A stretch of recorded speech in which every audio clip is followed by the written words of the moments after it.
have skipped by some of the federal grant stuff on the agenda. I jumped to the crowdsourced speed test. So backing up to these other items, CASIF, the California Advanced Services Fund, for which we have applied for a grant for the corridor from Laytonville to Covelo to the tune of 158 million, is technically still, they haven't denied the application, but the timeline for that notification is December 31st of this year. The CASIF program, there'll be some discussion about the recently passed bills, SB4 and AB14, that will extend the CASIF program. Those did pass, and the CASIF program is expanded, and now it's being integrated into the SB 156 last mile and middle mile considerations. So those areas that do not receive last mile or middle mile build out under SB 156 can apply for the CASIF funds, which have now been extended. And then there's discussion of the federal infrastructure packages. There is some $42 billion federally that is being approved through the infrastructure bills. And once again, my PowerPoint presentation does not show up when I look for it, but it had more detail on all of that. I do have an update as well. Please. Hey, everybody. Go right ahead. So you don't have to take notes. Lots of numbers are coming your way. So I'm going to send an email if that might be helpful. It has our staff summary, so I'm hitting send on that right now. And you can get landing in your desktop in a minute.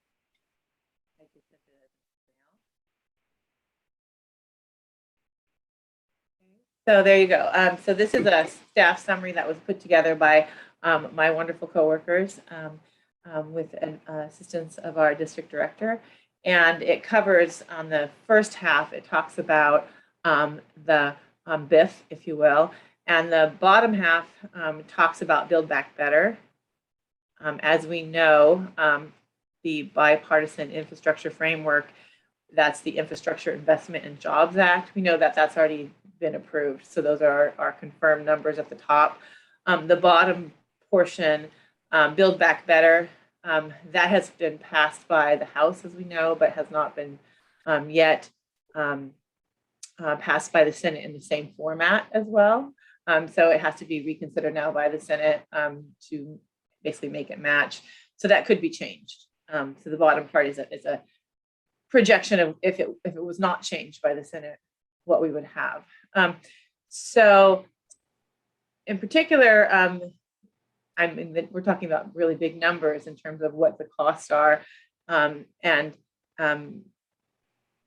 not all of that is going to be included here, obviously. But you had said I have a total of 65 billion in total broadband investments. So there you go. I see it at the top of your list here. That's 100 million per state minimum, as well as the District of Columbia and some of the territories. So 100 million minimum per state. A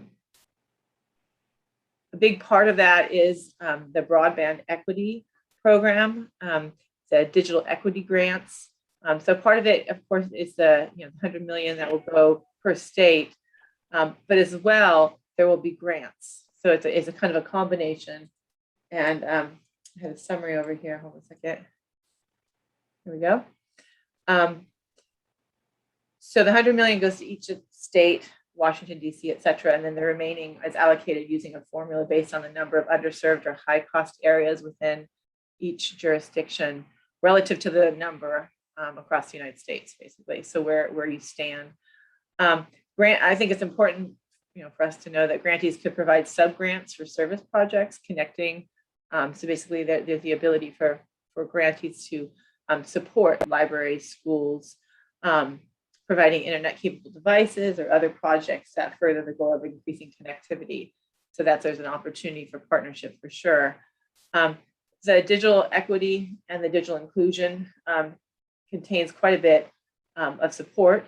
60 million for grants to states to develop digital equity plans. So 60 million for the planning part, and then 1.44 billion for capacity grants to states to implement their plans. There is, of course, a competitive grant program. It does provide some funding for the middle mile grants, as we've been discussing. I don't know, obviously being new to this committee, what additional funding is needed, but there is a 1 billion over 5 years for grants to support the construction, improvement, or acquisition of middle mile projects that connect network infrastructure to limit single points of failure. There's the affordable internet program is a big portion of it. There are some emergency appropriations. So I didn't want to have to try to make you write all these numbers down. So they're all there for you, but we are particularly interested in 2 billion for the tribal broadband connectivity program. Seems to be very relevant. So quite a bit of funding available, both through state grants and then, basically proving your need, if you will. And I have a feeling that this committee has a lot of evidence and a lot of work done in proving the need here. I can hear that has been done. So that puts us in good stead. In terms of Build Back Better, there is a significant additional portion of funding, both for access to devices to promote affordability. We don't know where that will end up as we move forward, but we're hopeful.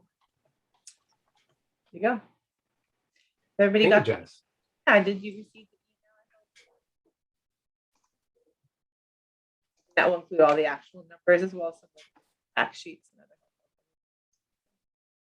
other. Excellent. The slide that I prepared was kind of a work in progress. It included some of the early numbers and might not have reflected what was actually voted upon. So appreciate the detail that you provided in the email. Thank you. Could you send that to everybody, Jeff? I should have just done that. So hopefully if you check your email, I put that together before I started to make sure I didn't miss anybody. So if you check your email. I've got it, Jills. Thank you. Great, wonderful.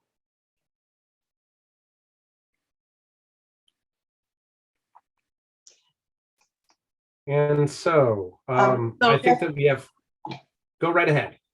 I'm sorry, I had a question for Jess too, and maybe it's in your slides, but one of the things that I know in some of the other meetings that I've been in that it's a concern of broadband is that rural communities like ours have the workforce prepared to implement the broadband when the money comes up. And so I'm just wondering, are there separate federal funds for that workforce development that needs to be created to do this kind of work?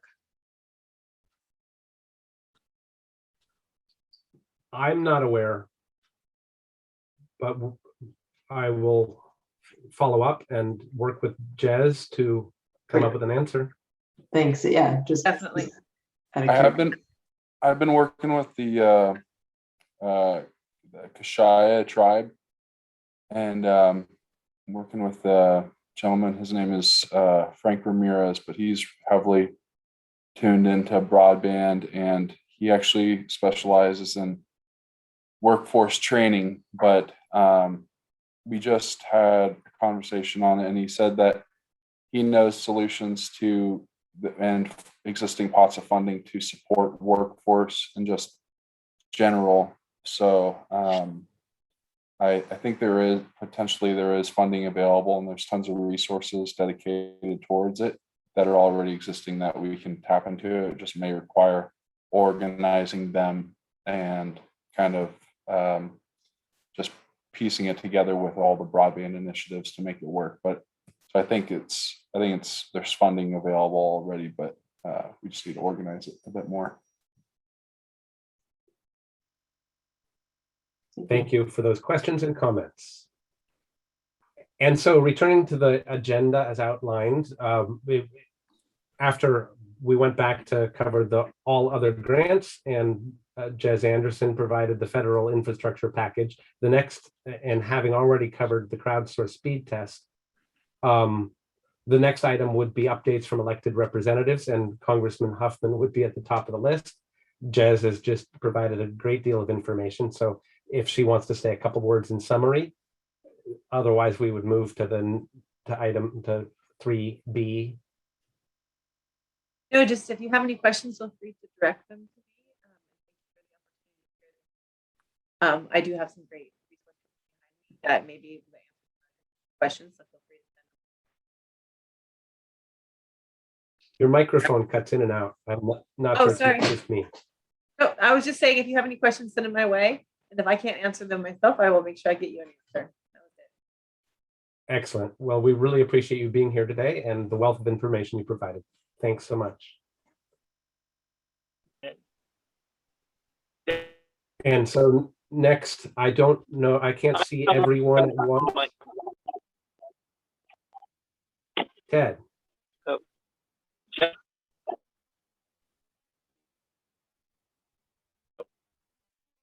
Can you hear me? Only barely. John. Oh, well, I'm stopped right now, so I'm going to give my report if you can hear me. If not, I'll just mute. Yeah, please do. Yeah, that works.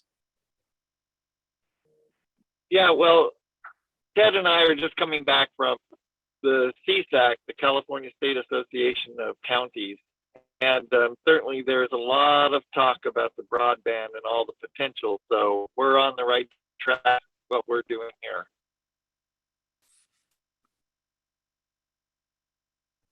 Glad to hear it. And thanks for being there and here.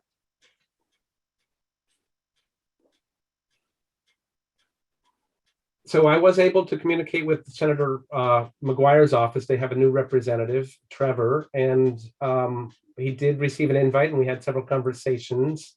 He may have had a conflict at this time. I believe that he tried to log in yesterday. However, I don't see him on the line now. And next, item 3C would be Assembly Member Wood, and Emily Tecchio had been on. She might provide a brief comment at this time, if she's still on. Yeah, I'm still here. Unfortunately, I am not the best person to comment on any of these issues. His staffer for the Middle Mile Committee is Will Tosconi, which many of you probably know. But if there are any specific questions that I can bring back to the Assembly member and to Will, I can get a response for you guys. But I've been learning a lot, so thank you. Well, thank you, Emily, and we appreciate your being here. And we had discussions yesterday with regard to rescheduling Assembly Member Wood.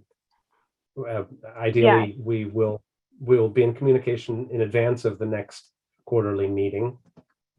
Yes, absolutely. But he's always welcome to attend, and we look forward to seeing him and thank him for his work and wish him speedy recovery. Great. Thank you, guys. You're quite welcome. Thank you.